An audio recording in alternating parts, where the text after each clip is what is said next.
Joining me now is one of the finest thinkers of his generation, the author of international bestsellers, including The Madness of Crowds, The Strange Death of Europe, and The War on the West, Douglas Murray. Douglas, great to be with you. Thank you so much for joining me on the show this evening. I want to ask you about the ceasefire deal between Israel and Hamas. We've already seen the first of some of the hostages being released. But Douglas, you know, in your view, will this really ever truly end this war? Well, it's very early to say. My expectation is no. I'm extremely pleased for the hostage families whose daughters were released. 3 women were released, of course, at the weekend. There has been an awful lot of praise of countries like Qatar in particular for helping to effect this release. There are still many scores of hostages in Gaza, an international array of hostages in Gaza who were stolen, kidnapped from their loved ones on October the 7th. And Hamas, in its unbelievable necrophilic style, is also holding on to the bodies of murdered hostages. And the Israeli negotiators are having to deal with talking about how to get dead bodies back from Hamas's clutches, as well as hopefully as many living hostages as possible. I think there are just 2 things quickly I would say about this. The first is that whether or not the war ends really relies on Hamas. Hamas could have stopped this war, and indeed it could have not started it. And that would have been a good idea, wouldn't it? But there's one other corner which does have to be highlighted, which is the role of Qatar. Qatar is one of the funders and hosts of Hamas. And it is galling to some of us to watch the praise being dished out to Qatar and the Emir at the moment. In my view, a rather perhaps old-fashioned and niche one at the moment, is that if you try to burn down your neighbor's house, then if you provide a fire extinguisher 15 months later, you shouldn't be enormously overpraised for your actions. And that's the situation that Qatar is in. They should be made to give all of the hostages back. None of the hostages should have been in Gaza in the first place. They were stolen, and it's high time that all of them were given back. And I hope the Trump administration will make it clear that that is its priority. So far, they've been very strong on that, but it requires regional partners to do their bit and not to play this double-dealing game that countries like Qatar have. Donald Trump's inauguration, you were over in Washington, D.C. What was it like to be there during this historic moment in time?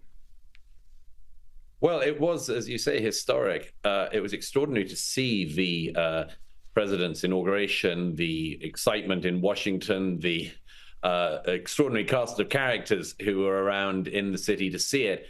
And yes, it really did feel like a new dawn in the US. It was an astonishing speech, apart from anything else, that Trump gave. Much more, it's interesting to compare it to the first inauguration speech, which, if you remember, in 2017 was outside on that occasion, but was pretty angry in tone in many ways.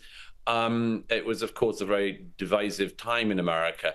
This felt very different. It felt like a much more magnanimous Trump. It felt like a Trump who was on top of all of the things he wanted to do, who had thought through a whole set of policies in the last 8 years and more, and knew how to enact them. I thought that it was just in general a sort of positive New Dawn-like speech. And maybe that's for many reasons, but one of which is, of course, the fact that this was such an extraordinary landslide of a victory for him. You know, the Republicans winning the popular vote for the first time in decades and much more. You could feel that the president felt the mandate that he had and the opportunity, the historic opportunity that he now has. And yes, it was an amazing time. Oh, look, absolutely. And I think it's given a real sense of optimism for the first time in many years. And I felt like that was definitely conveyed during his speech as well. Now, we need to talk about this woke bishop who went on a wild activist rant during a church service for Donald Trump. Here's a reminder of what happened. And I think that J.D. Vance's face really says it all. I ask you to have mercy upon the people in our country who are scared now. There are gay, lesbian, and transgender children in Democratic, Republican, and independent families, some who fear for their lives. Now, this Bishop, Marianne Edgar Bood, has now gone on a press tour of America. Here she is on The View, who are, unsurprisingly, gushing over her. You seem to have more fearlessness than anyone in Congress right now, ma'am. You were so gentle, you were so respectful, you were very demure and very mindful. A lot of people, as I said, in our country right now are really scared. I wanted to take the opportunity in the context of that service for unity to say we need to treat everyone with dignity, and we need to be merciful. I was trying to counter the narrative that is so divisive and polarizing. Douglas, she's out there now talking about mercy and understanding, yet couldn't wait to do all these press interviews. What do you make of what she did at that service and how she's gone about it since? Well, I thought it was completely disgraceful and a great example of where the Episcopalian Church has gone in recent years. There was nothing really about God in this. I mean, you would have thought that she'd have taken the opportunity to talk about God in some way. She didn't. She just had a set of boring Democrat left-wing talking points. First of all, by the way, I mean, the obscenity of talking about trans children. There's no such thing as a trans child. No child is just born in the wrong body. And if people are fearful, as she said, which I'm really not sure they are, but if they were fearful, then it's because of people like this balmy bishop who go around claiming that Donald Trump is going to come and kill their trans children or whatever. I mean, you know, people have to be indoctrinated into that kind of fear. And people like her have perhaps managed to do that to some of their would-be flock. It's just one of those occasions, though, when, you know, you remember what has gone wrong with a large segment of the church. It's not just the Episcopalian Church, but, you know, this is a moment, and it doesn't happen that often in America any more than Australia or Britain. This is a moment for the church to shine.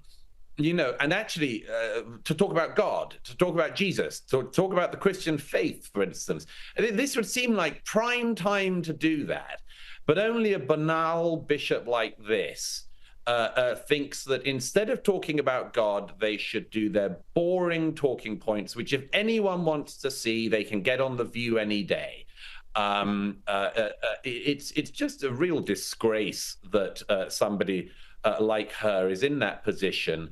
And as I say, a demonstration of the church's failing, that they would have just this third-rate political hack when they could have had somebody who was talking about God and representing God on earth. And I can think of no one further away from that position than her. I'm sure she'll enjoy her 2 or 3 days of being lauded for her incredible bravery. And after that, I hope she disappears into the oblivion from which she came. Oh, look, don't we all? That would be great. And Donald Trump overnight's also demanded a public apology. He's posted to Truth Social saying the so-called bishop who spoke at the National Prayer Service on Tuesday morning was a radical left hardline Trump hater. She brought her church into the world of politics in a very ungracious way. Douglas, you know, Trump is right here. What business did she have? And it goes to what you alluded to before, turning what was meant to be a great church service into a political one. It's so strange. I mean, and, you know, just to demonstrate, you know, that there should be such a thing as consistency, I wouldn't have wanted to hear a sermon from a very right-wing bishop explaining how tough we should be on illegal migrants either. I mean, she said we've got to have mercy on illegal migrants and how scared they are. And I mean, that's just ridiculous. I mean, you can just do that forever. But the counterpart is you could just talk about all the crimes that some illegal migrants have committed. But again, who wants to hear that from a pulpit? You can hear that in some of the news if you want. You can hear it on X. You can see it on X. You can see it on YouTube. You can see it on in the newspapers. You can read the New York Post and you can read the crimes that have been committed by illegal migrants. But once you step into church, you would hope that you would get something other than the day's news and something about the eternal and the divine and the sublime. And so you know, just the heart sinks. One of the things I've said for years is that the response to the mad left-wing infiltration of almost every institution in our societies should not be countered, actually, by the right-wing infiltration of the churches or music or anything else. It should be the depoliticization of the non-political world. You know, there have been in recent years ever fewer spaces, to use one of the left's favorite phrases, ever fewer spaces in which you can actually escape from politics, because the left has pushed politics into everything. I hope that this is just another reminder to conservatives and liberals and others alike.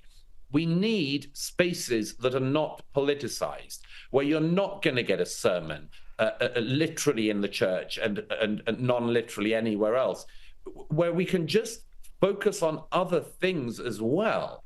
And as I say, I mean, that should really be the conservative response, to say, strip the politics out.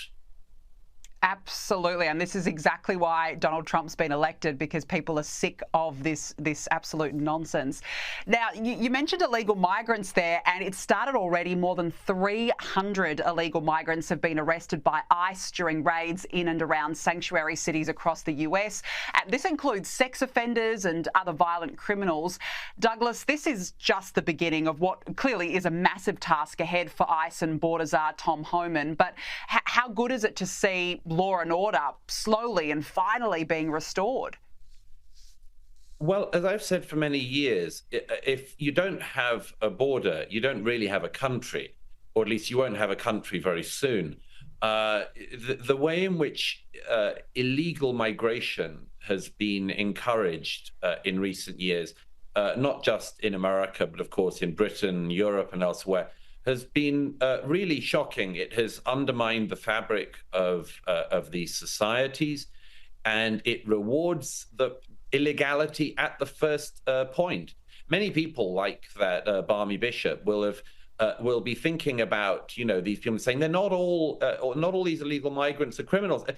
That's true with the fact that obviously not all of them have raped and murdered people since entering the US illegally.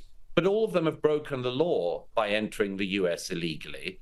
And meantime, by the way, you know, this is another of those great things that undermines one of the central fabrics of a society is, you know, legal migration is hard. Getting asylum, actually, for legitimate reasons is hard.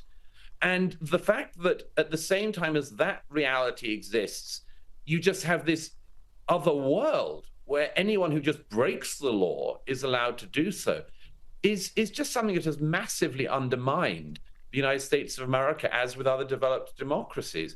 It is a huge task ahead for the Trump administration. There's no doubt about that.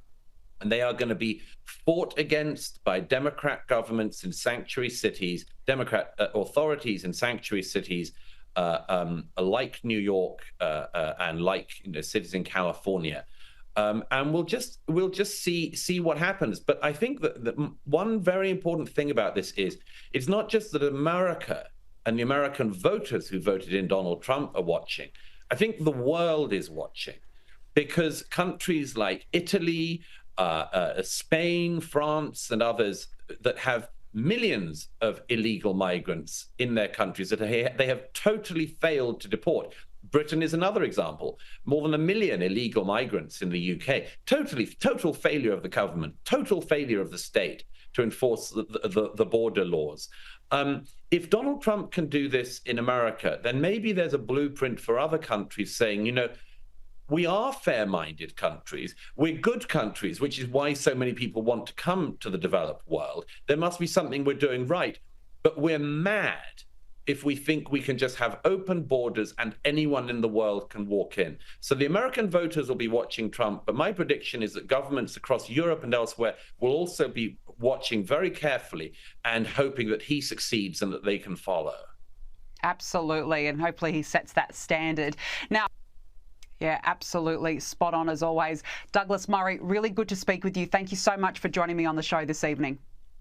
It's a great pleasure as always. Thank you.